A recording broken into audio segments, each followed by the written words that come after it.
안녕하세요. 나리수 TV 오늘 나눠볼 이야기는 책인데요.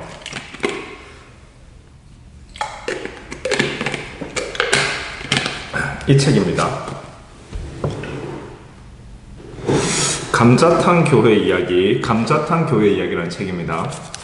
요즘 뭐 여러 가지로 이제 뭐 요즘뿐만 아니라 언제나 그래왔지만 일단 어떤 종교 단체는 이제 맹목적으로 강하게 믿는 사람들이 있는 만큼이나 그것에 반대해서 정말 거부감을 심하게 갖는 사람들이 늘 공존하죠. 근데 항상 보면은 그 중심에 있는 것이 사실은 이제 다른 종교들도 많이 그럴 수는 있겠지만 교회가 항상 언제나 논란의 중심에 있는 측면이 있다. 그래서 이 교회라고 하는 부분이 어찌되었건 이 세상에서 이 뭐랄까요 이제 강하게 영향력을 미치기도 하는데 그런 만큼이나 이제 또 동시에 사람들한테 이런저런 어떤 또 구설수에 오르는 그러한 어떠한 또 이 단체, 집단이기도 하죠.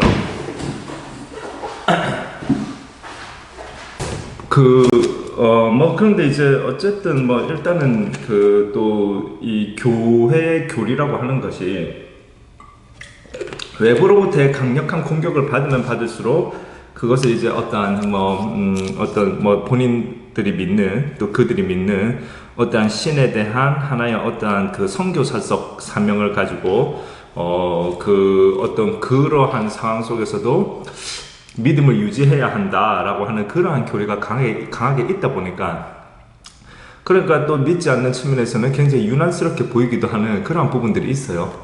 근데 어쨌든 뭐 기독교가 되었든 뭐 가톨릭이 되었든 불교가 되었든 우리나라는 이제 그 세 개를 이제 3대 종교라고 봤을 때 어쨌든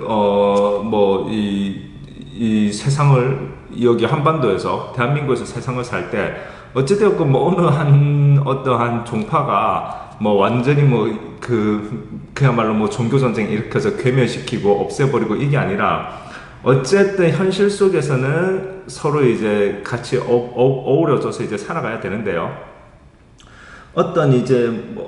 근데 이제 교회의 어떠한 교리는 유일신 신앙이다 보니 여호와 이외의 나머지 신은 야훼라고도 하고 여호와라고도 하죠. 야훼 이외의 모든 신은 이제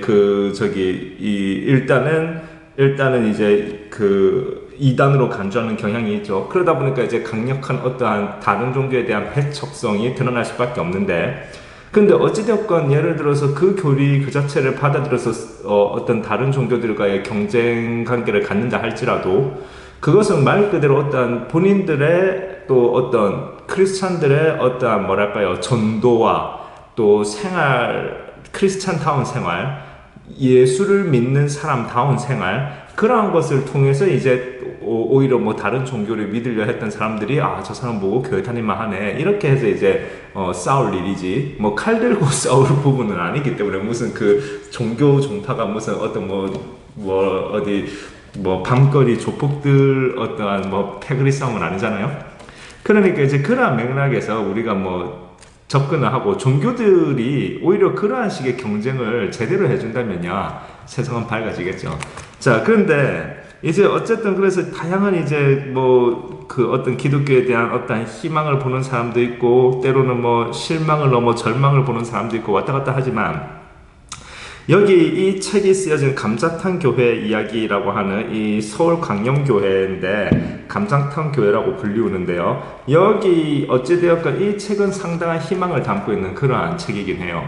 굉장히 재밌게 봤고 제가 서점을 지나가다가 우연히 이 제목이 눈에 띄어서 그냥 샀는데요. 다른 책을 사러 갔는데 지나가다가 우연히 눈에 띄어서 샀는데 이 책 믿는 사람은 믿는 사람대로 읽어보면은 교회 생활이라는 것이 또 목회자는 목사의 어떠한 사명이라는 것이 무엇인지 한 번쯤 깊이 있게 이해도 하고 생각도 해볼 수 있는 그러한 부분이 되고요.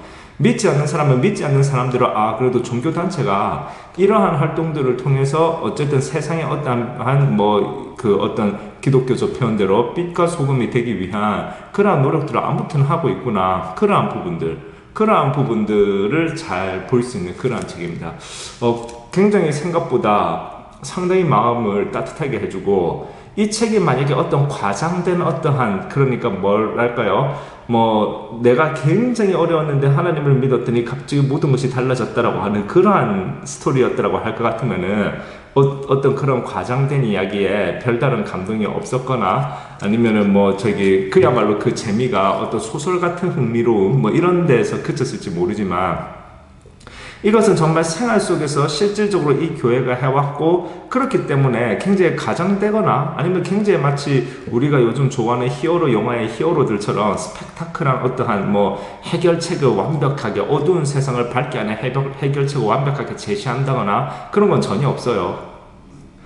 그럴 능력도 안 되겠죠. 보통 사람들이 필부가 뭐 그런 능력이 있는 사람은 없어 보이는데 그런데 오히려 그렇기 때문에 우리가 생활 속에서, 나도 어찌되었건, 뭐, 종교인이든 아니든 떠나서 어찌되었건 이런 마음으로 어쨌든 살아가려고 내가 약간만 노력하고, 우리 모두가 약간만 노력해준다면은, 뭐 세상이 완전히 깨끗해지고 이런 거는 불가능하겠지만, 세상이 약간 그래도 살만한 어떠한 포근한 부분도 있을 수 있겠구나 하는 그러한 부분을 느낄 수 있고, 그렇기 때문에 희망을 찾을 수 있는 그런 책이라고 비춰집니다. 제가 발췌한 부분 몇 가지만 한번 보고 리뷰를 그렇게 마무리를 할 건데요. 자, 이 부분 챕터인데, 세상에서는 가난한 목사, 하늘에서는 부자 목사라는 챕터에서 발췌를 해봤어요. 한번 보겠습니다. 얼마 전 여러분 부자 되세요 라는 광고 문구가 유행한 적이 있다. 그러나 조 목사는, 이 교회 목사님이 성이 조씨예요. 조씨. 자, 조 목사는 이런 신드롬과는 달리 목사는 좀 가난해야 한다고 강조한다. 목사이기 때문에 그럴 수 있다고 하기에는 가난에 대한 철학이 구체적이고 지속적이라는 점에서 큰 관심을 받고 있다. 가난은 하나님이 주신 위대한 가정교사라고 조 목사는 믿는다. 이러한 생각은 그의 설교에 잘 나타나 있다. 어떤 훌륭한 선생님에게 가난한 집 아이와 부잣집 아이 둘 중 누구를 가르치겠느냐고 물었다. 이때 그 선생님은 조금도 주저하지 않고 부자 아이라고 대답했다. 상식과 기대에 어긋나는 대답인지라 사람들은 당황했다. 잠시 후 선생님은 이렇게 말했다. 가난한 집 아이는 이미 가난을 통해 자기가 일을 스스로 처리하는 방법을 터득했으니 더 이상 가르쳐 줄 게 없다. 반면 부잣집 아이는 모든 것을 부모님이 알아서 해주었기 때문에 스스로 무엇을 해본 경험이 없고 방법을 모른다. 그러므로 그에게는 선생이 필요하다. 요셉, 다윗 등과 같이 성경 속의 위대한 인물들 대부분은 가난의 깊은 터널을 통과하면서 인생을 단련한 사람들이다. 물론 가난이 훌륭한 스승이 되려면 하나님을 만나야 한다. 그렇지 않으면 오히려 가난이 한이 되어 돈 하면서 수전노처럼 살아갈 가능성도 없지 않다. 조 목사는 소유하지 말고 관리하라. 그러면 행복해진다고 가르친다. 이 말은 심령이 가난한 자는 복이 있나니 천국이 저희 것이며 라는 예수님의 행복론에 기초하고 있다. 가난한 사람은 이 세상의 모든 것이 하나님의 소유라는 사실을 인정한다. 비록 자신의 이름으로 가지고 있는 재산일지라도 하나님의 재산을 잠시 관리하고 있다고 믿는 사람들이다. 관리자의 마음을 가질 때 행복이 찾아온다. 반면에 소유자가 되고자 한다면 행복은 가까이 가면 갈수록 저 멀리 달아나 버린다. 소유가 소유를 낳는 악순환이 반복되면서 소유물의 노예로 전락하게 된다. 하나님은 소유 자체를 인생의 목적으로 삼는 사람에게 결코 행복을 허락하지 않는다. 소유의 삶이냐 관리의 삶이냐에 따라 가난과 부유함이 달라진다. 가난한 자는 바로 관리자의 삶을 살면서도 행복한 사람들이다. 조 목사는 목사의 실생활도 조금은 가난할 필요가 있다고 말한다. 물질적으로 부족함이 없는 목사는 가난하고 어려운 사람들과 점점 거리가 멀어지기 쉽기 때문이다. 목사가 가난한 사람들의 버팀목이 되지 못하면 현장 중심의 목회는 설 땅을 잃고 결국에는 공중에서 설교하는 목사가 되고 만다. 그러므로 물질적으로 조금은 부족할 때 가난한 이웃의 벗이 될 수 있으며 잃어버린 양에 대한 사랑을 실천할 수 있다. 조 목사가 구제를 중요시하고 가난한 목사에 대해 남다른 애정을 가지는 것도 그가 깨달은 가난에 대한 철학 때문이다. 이 부분이 이제 이 조 목사님이 갖고 있는 철학이라고 하는데요. 성함이 뭐더라? 뭐였는데, 아무튼, 어쨌든 이 저자는 양병무라는 사람이 지었고요. 목사님이 직접 쓰신 책은 아니고, 인터넷에 감자탕 교회 검색하면 나옵니다. 자, 근데 어찌되었건, 저도 이 책을 한번 검색해봤어요.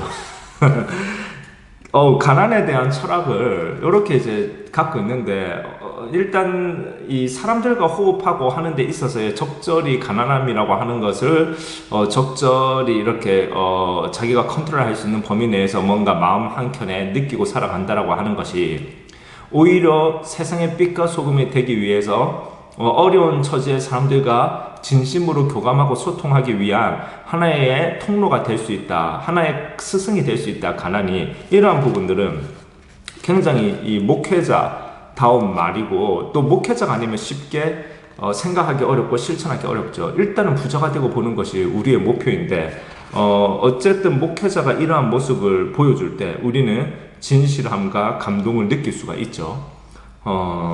굉장히 의미 있는 말씀이었다라는 생각이 들고요. 또 다른 부분 한번 보겠습니다. 자, 이거 교회에서 장사하지 않는다는 챕터입니다. 성난 예수님, 과격한 예수님, 사랑의 대명사인 예수님이지만 성경을 보면 성전에서 장사하는 사람들을 책망하며 채찍을 휘둘러 내쫓고 돈 바꾸는 사람들의 돈을 쏟으며 상을 엎어버린 사건이 등장한다. 원수를 사랑하라고 가르친 예수님께서 세상이 놀랄 정도로 화를 내신 것이다. 예수님의 이 같은 분노를 심각하게 받아들인 사람이 조 목사다. 교회에서 장사하는 것에 대해서 그는 단호하게 반대한다. 광영교회에서는 아무리 좋은 취지를 갖고 있을지라도 장사는 허용되지 않는다. 성전은 성전다워야 한다는 것이다. 우리는 흔히 목적이 좋으면 수단을 정당화시키는 경향이 있다. 특히 고도성장 과정에서 뭐로 가도 서울만 가면 된다는 업적지상주의가 판을 치면서 과정을 무시하기 일쑤였다. 그러나 기독교는 과정을 중시한다. 조 목사는 이렇게 말한다. 이익금을 좋은 곳에 사용한다는 명목으로 교회 안에서 장사하는 것이 정당화되어서는 안 됩니다. 바자회란 이름으로 하나님의 집을 장사하는 집으로 만들어서는 안 됩니다. 바자회엔 한결같이 좋은 타이틀이 걸립니다. 10중 8구는 불우 이웃 돕기이고 나머지는 선교 기금 마련입니다. 그러나 목적으로 수단이 정당화되지 않습니다. 그건 헌금으로 할 일입니다. 장사에서 얻은 이익금이 아니라 11조를 해야 합니다. 동네 가게들은 지역에선 교회의 스피커 역할을 합니다. 여기서 오가는 말이 지역에 미치는 영향은 지대합니다. 동네 슈퍼나 가게에 들러 교회에 대한 정보를 먼저 얻는다는 단순한 사실 하나만 생각해도 교회가 장사하는 것이 남는 장사가 아님을 알 수 있습니다. 교회에서야 팔아도 그만 안 팔아도 그만이지만 상점들은 그게 생업입니다. 자기네 상점에서 취급하고 있는 물건을 교회가 한 차 가득 떼어다 파는 것을 이웃 상점들이 보면서 어떻게 생각을 하겠어요? 답은 바로 나옵니다. 기업에서는 이미지 광고라는 것을 위해 수많은 돈을 사용합니다. 그런데 교회가 그 얼마 되지 않는 장사 이익금을 위해 거룩한 교회 이미지를 스스로 장사하는 곳으로 만들어서야 되겠습니까? 지금 이 부분 굉장히 제 마음에 와닿는 부분이고 굉장히 한국 교회가 배워야 될 부분이라 생각이 듭니다. 웬만한 교회도 사실 바자회 많이 열죠. 근데 진짜 주변 상점들은 그것을 생업으로 하는 가게들도 있을 텐데 교회에서 한 차 가득 떼어다가 그렇게 장사를 한다. 그것은 교리의 어떤 종교인의 자세는 전혀 맞지 않는다는 부분들을 다시 한번 생각해보는 훌륭한 조 목사님 성함을 결국 찾아봐야 되겠네요. 조현삼 목사님 훌륭하십니다. 자, 조 목사는 성전의 세속화를 경계하여 분노를 표출한 예수님의 말씀을 따라 교회에서 일체의 장사를 배제하였다. 이런 원칙 때문에 교회에서 바자회를 하거나 젓갈이나 떡을 팔아서 선한 일을 하는 것은 상상도 못한다. 그러나 각 성도회에서 좋은 일에 쓰겠다는 계획서를 제출하면 교회에서는 필요한 재정을 지원해준다. 계획서가 올라오지 않으면 일정 금액을 교회 재정에서 나누어 주고 가서 구제하고 돌아와 교회에 보고하라고 한다. 교회 설교 테이프를 무료로 배포하는 것도 같은 이유다. 또 교회에서 전도용 시계, 우산, 티셔츠 등을 공급할 때도 항상 제작비의 일부를 교회 전도비에서 지원함으로써 교회가 성도들을 대상으로 이문을 남기는 일을 삼가고 있다. 얼마 전 지방교회 목사 한 분이 광영교회의 전도 책자인 손이 없잖아요 를 전도 도구로 사용하고 싶다고 문의해 왔는데 조 목사는 광영교회 이름을 뺀 채로 제작에 사용할 수 있도록 했다. 심지어 외부에서 간증이나 찬양을 하러 오는 사람들이 가지고 온 책이나 테이프도 판매하지 못하게 한다. 이것은 섭외하는 과정에서 분명하게 밝힌다. 한 번은 간증하기로 한 분이 테이프를 판매해서 선한 일을 하겠다면서 재차 허락을 구했다. 그때 조 목사는 몇 개나 가져올 것이냐고 물었다. 100개쯤이라고 대답하자 테이프 100개 값 30만 원을 교회에서 따로 지원할 테니 테이프는 가져오지 말아달라고 부탁했다. 조 목사가 교회에서 장사하는 것을 얼마나 철저하게 금하고 있는지 알 수 있다. 조 목사는 구역장들을 위한 교육에서 교회 내 장사 문제에 대한 신념을 그대로 토로하였다. 그는 은퇴할 때 후임 목사에게 교회에서 장사하지 않겠다는 약속을 받고 싶다고 했다. 그리고 내가 만약 교회에서 장사하려고 하면 두 손 들고 막아달라는 부탁까지 했다. 그는 어떤 유혹이 있어도 교회에서 장사하는 행위만은 삼가야 한다고 말했다. 이것이 예수님의 분노를 헛되게 하지 않는 지름길이다. 교회에서 장사하지 못하게 하는 가장 큰 이유가 예수님이 금하셨기 때문이지만 또 다른 이유는 동네에서 장사하는 이웃들에게 상대적인 피해를 주지 않으려는 그들을 배려하는 마음 때문이다. 조 목사는 내 이웃을 내 몸과 같이 사랑하라는 계명을 실천한다. 그렇죠. 이런 게 실천이죠. 그는 일단 교회가 속한 지역 주민을 소중한 이웃으로 여긴다. 무엇보다 필요한 물품은 가능하면 동네에서 산다. 다소 비싸더라도 교회가 사주어야 교회 주변 사람들이 상대적인 피해의식을 떨쳐버릴 수 있기 때문이다. 이것도 상당히 예리한 부분이고 굉장한 교회 리더십에 필요한 지혜라고 생각합니다. 근처 슈퍼마켓 주인은 불교 신자인데도 이런 지시를 이해하고 나서 때로는 도매 가격으로 물건을 공급해 주기도 한다. 그는 새로 이사온 사람이 교회에 대해 물으며 서울 광영교회로 나가시오. 그 교회는 좋은 교회입니다. 라고 소개해주는 교회의 열성 홍보 요원이 되었다. 이런 이웃 사랑의 자세는 물건 사는 데에서 그치지 않는다. 지역사회에 어려운 일이 닥치면 가장 먼저 찾아가는 단체가 조 목사가 단장으로 있는 한국기독교연합봉사단이다. 몇 해 전 인근 상가에 불이 난 적이 있다. 이때 조 목사와 교인들이 천막을 치고 식사를 챙겨주고 이부자리를 공급하는 등 선한 이웃의 모습을 보여주었다. 이 모습을 보고서 감명받은 어떤 사람이 고마움의 뜻으로 목사님 언제 연설 한번 들으러 가겠습니다 라고 했다. 교회를 한 번도 가본 적이 없는 그 사람은 설교라는 말을 몰랐기 때문에 연설이라고 표현했던 것이다. 또 매년 5월이면 지역 주민을 위한 어버이날 행사인 이웃 어르신 초청 장치를 벌인다. 하루라도 행복한 날이 될 수 있도록 좋은 식당을 골라 맛있는 음식을 대접하는데 매년 1,000여 명이 넘는 노인들이 모인다. 청년부의 김혜정 씨는 2001년 이웃 어르신 초청잔치에 참석했다 할머니가 가져다준 전도지를 보고 마음속에 뜨거운 감동이 일어나 내가 지금까지 상상하며 꿈꾸어 오던 교회를 만났다는 확신이 생겨 등록을 하게 되었다. 어른을 진심으로 섬기는 교회의 자세에 감명을 받은 할머니가 손녀에게 그 마음을 전달해 준 것이다. 교회가 지역에서 사랑받지 못하고 배척당하는 대상이 된다면 하나님께 부끄러운 존재가 아닐 수 없다. 진리는 언제나 가까이 있는 법이다. 우리의 이웃을 사랑할 때 예수님의 사랑이 자연스럽게 전파될 수 있다. 이웃이 예수를 믿든 믿지 않든 현실적인 이웃으로 대접해야 한다. 불우이웃 돕기 역시 같은 맥락에서 출발하고 있다. 이웃의 불행을 감싸줄 의무가 우리 기독교인에게 주어진 사명이다. 내가 줄일 때에 너희가 먹을 것을 주었고 목마를 때에 마시게 하였고 나그네 되었을 때 영접하였고 라는 하나님의 평가를 들을 수 있는 곳이 바로 우리의 이웃이다.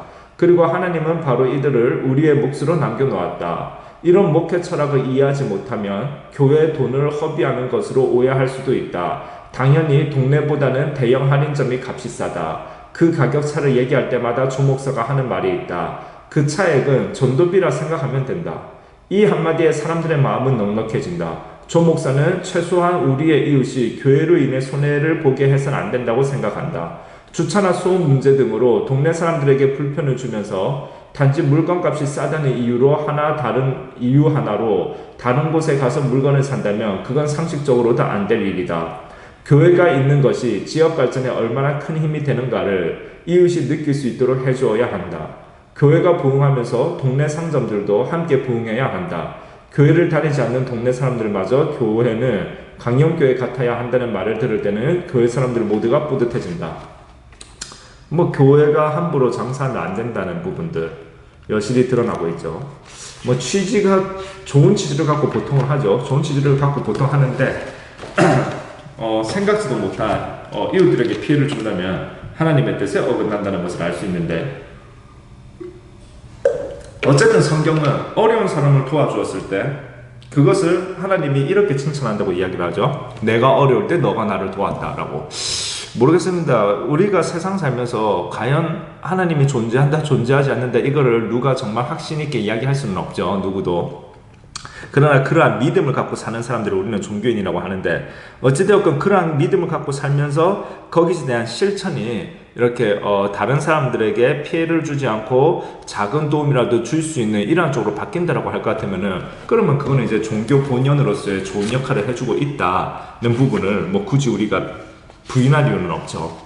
그런데 사실 재미난 거는 그러한 봉사나 어떠한 그런 사려 깊은 행동을 내가 하면은 사실은 진짜 나 자신에게 어떤 뭔가 마음속 깊은 곳에서 느껴지는 영혼의 기쁨, 이런 것이 있다는 것을 생각해 본다라고 할 것 같으면, 사실 어떠한 종교를 갖고 그 교리가 어떤 나로 하여금 선한 행동을 하고 선한 영향력을 미치게 만드는 사람으로 자꾸 나를 바꾸어가는 이것이 그렇게 믿지는 일은 아니고, 상당히 뭔가 그거야말로 진짜 남는 장사, 진정한 종교 장사일 수도 있다는 그런 생각을 해보게 되고요. 그 다음에 제가 한 가지 더 발췌한 부분 읽고 마무리하겠습니다. 예수의 사랑을 실천한 사랑의 집 3호. 예수님은 원수를 사랑하라고 가르쳤다. 자신을 사랑하는 사람을 사랑하는 것은 누구나 할 수 있기 때문이다. 산상수훈에서 예수님은 너희가 너희를 사랑하는 자를 사랑하면 무슨 상이 있으리요? 세리는 세금 걷는 사람인데 교회에서는 약간 부정적으로 성경에는 묘사되죠. 일반적으로 세리도 이같이 아니하느냐? 또 너희가 너희 형제에게만 무난하면 남보다 더하는 것이 무엇이냐? 이방인들도 이같이 아니하느냐? 그 말씀하시면서 이유나 조건부 사랑을 뛰어넘어 절대적인 사랑을 실천할 때 비로소 세상과 차별되고 하늘의 상이 기다린다고 가르쳤다. 절대적인 사랑의 극단적인 경우가 바로 원수를 사랑하는 일이다. 인간적으로는 도저히 사랑할 수 없는 상황에서 사랑하는 것을 의미한다. 원수가 아니라 자신에게 조그만 손해를 끼친 사람이라도 사랑하기 어려운 게 현실이다. 아니, 사랑은 자취하고 미워하지 않는 것도 어려운 일일 것이다. 광영교회에서는 교회에 큰 상처를 안겨준 불우한 가정에 사랑의 보금자리를 마련해 주었다. 그 주인공은 바로 아내와 이혼하고 초등학교에 다니는 두 아들과 살아가는 C씨다. C, 알파벳 C입니다. 그는 교회에 돌이킬 수 없는 상처와 아픔을 남겨준 사람이다. 몇 년 전에 교회에서 외국인 근로자를 돌보고 있을 때 경찰에 신고하여 그들을 추방시킨 장본인이기 때문이다. 조 목사가 파출소에서 만났을 때 그는 술이 취해 고래고래 소리를 지르며 다 추방시켜, 다 쫓아내란 말이야, 내가 신고했다 라고 자랑스럽게 떠들어댔다. 그는 IMF 경제위기 때 실업자가 된 사람이었다. 자신의 일자리가 없어진 것을 엉뚱하게 불법 취업 중인 외국인 근로자들 탓으로 돌렸다. 더욱이 교회가 자신처럼 불우한 이웃은 제쳐두고 외국인 근로자들에게 관심을 쏟는 것이 못마땅하여 그들을 추방시켜야 한다며 그 같은 일을 저지른 것이다. 그는 술이 깬 후에 자신의 행동을 후회하고 취소할 것을 요구했으나 이미 엎질러진 물, 할 수 없이 신고를 당한 몇 명의 외국인 근로자들은 눈물을 머금은 채 돈을 벌어 금이 환영하겠다는 꿈을 졌고 초라한 모습으로 고국으로 향해야 했다. 이렇게 시작된 교회와 CC의 관계는 엉뚱한 방향으로 진행되었다. 원수는 외나무 다리에서 만난다고 했던가? 어느 날 교회 여집사 한 분이 제안을 했다. 목사님, 주위에 아주 불우한 이웃이 있는데 차마 불쌍해서 볼 수가 없으니 좀 돌보아 주세요. 그녀는 그 집 아이들이 매일 밥도 제대로 먹지 못하고 거의 헐벗은 채 다니는데 너무 불쌍하다며 눈물을 흘렸다. 그날 저녁 조 목사가 그의 집을 방문했는데 그의 얼굴이 왠지 낯설어 보이지 않았다. 기억을 되살려보니 바로 몇 해 전 외국인 근로자를 신고해 추방하게 한 C씨였다. 순간 인간적인 고민이 스쳐 지나갔다. 하지만 그의 현재 상황이 무척 안타까웠다. 아내와 헤어진 그는 녹내장을 앓고 있어서 앞을 볼 수가 없었기 때문에 생계조차 막막한 상황이었다. 초등학교에 다니는 두 아이는 라면으로 끼니를 때우고 있었다. 집도 지하인데다 돌보지 않아 돼지우리가 따로 없을 정도로 지저분하였다. 이런 곳에 사람이 살고 있다는 게 신기할 따름이었다. 더욱이 밀린 월세 때문에 곧 길거리로 내몰릴 상황이었다. 이 일을 어찌할까? 사랑의 집 1호의 주인공인 모녀 가정과는 달리 CC 가족은 교인도 아니지 않은가? 구제위원회에서 논의를 했는데 결론은 그를 용서하고 그에게 예수님의 사랑을 선물해주자는 쪽으로 내려졌다. 그렇게 사랑의 집 사모가 탄생하게 되었다. 세상의 관점에서 바라볼 때 사랑의 집 사모는 태어나기 어려운 조건을 가지고 있는 셈이었다. 그럼에도 불구하고 교회는 조건부 사랑이 아닌 절대적인 사랑으로서 CC 가정을 기쁨으로 품기로 했다. 지하 새방에서 신음하는 이 가정을 지상으로 끌어올려 하나님의 사랑을 느끼도록 해준 것이다. 2천만 원에 허름한 집을 전세로 얻어 대대적인 리모델링 작업을 실시했다. 조 목사와 성도들은 예수님의 방을 만든다는 거룩한 사명감과 지극한 정성으로 집을 가꾸었다. 직접 페인트 칠을 하고 도배를 하고 욕조를 고치면서 사랑의 수고를 아끼지 않았다. 어느새 헌집은 간데없고 전혀 다른 모습으로 변해 있었다. 아마추어들이 모여서 집을 만들다 보니 깔끔한 맛은 덜할지라도 사랑과 정성이 넘치는 집을 만들어냈다. 완전히 새 집이 되었다. 집주인은 깜짝 놀라면서 앞으로 계속해서 사세요. 지금 사시는 분이 형편이 좋아져 나가면 또 어려운 사람이 와서 살도록 하면 좋겠네요. 라며 헌집을 새 집으로 만들어준 데 대한 고마움을 표시했다. 이후 동네에서는 교회가 사랑의 집으로 쓴다고 세달라고 하면 묻지도 말고 주라고 소문이 났다. CC는 교회의 사랑에 감동한 나머지 조 목사를 찾아와 조용히 무릎을 꿇고 용서를 빌었다. 용서하기 전까지는 일어서지 않겠다고까지 했다. 조 목사는 사랑하는 형제님, 하나님께서 우리를 서로 만나게 해주시려고 한 것입니다. 사랑합니다. 우리의 사랑을 받아주시니 오히려 고맙습니다. 라고 하면서 포근한 예수님의 사랑을 전해주었다. 지금 사랑의 집 사모에서는 3부자가 예수님의 사랑을 체험하며 행복한 시간들을 보내고 있다. 특히 교인들의 도움으로 CC는 녹내장을 수술하여 시력을 회복했고 교회에서 직장까지 알선해 주어 지금은 안정된 생활을 누리고 있다. 그렇지만 강령교회 사람들은 CC에게 꼭 교회에 나와야 한다는 부담을 주지는 않는다. 다만 주님의 사랑을 느끼고 진리 앞에 바로 설 수 있기를 기도하고 있을 뿐이다. 다행히 CC도 주님의 사랑이 무엇인지 알고 느끼면서 하나님을 믿기 위해 노력하고 있다. 하나님은 강령교회에 사랑의 집 사모를 통해 예수님이 강조한 절대적인 사랑의 모델하우스를 허락하셨다. 역동성과 다양성이 숨쉬는 교회에 진한 사랑의 향기를 선물로 보내주신 것이다. 감사합니다.